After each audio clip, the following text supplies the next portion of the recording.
پیری ارچی والا تغار میں برد از قلب ناسالم نگاه زمان گبر پیری ارچی خراسان بار پیوالا تبر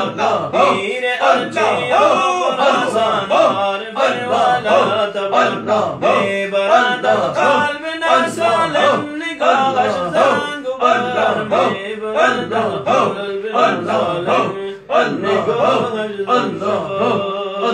بر زمین زد چون عمر بنیاد هر الحاد را بر زمین زد چون عمر بنیاد هر الحاد را پنجه عدلش را بود سیلاب استبداد را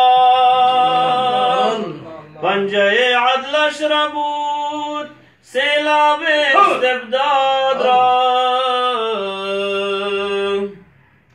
قاف تا قاف جهان بردند و فریاد بردند فریاد قاف تا قاف جهان بردند فریاد پیری ارچی و خراسان عارف والا تبر می برد از قلب ناسالم نگاه زمان گبر ای مزین با قدر زیبایت گفتار ما وای مفخر از وجود جمله استظهار ما چرخ گردان صدای شرح این اشعار ما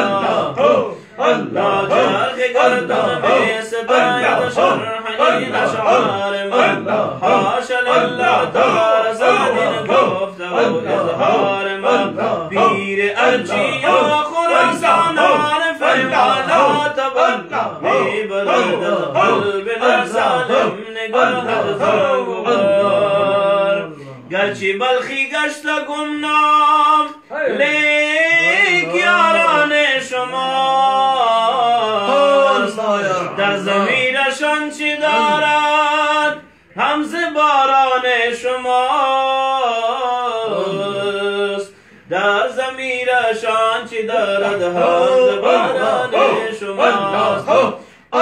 آنچه می نازد همه از لطف و احسان شماست زان که وی در کنج خلوتم سلام خانه شماست زان که وی در کنج خلوتم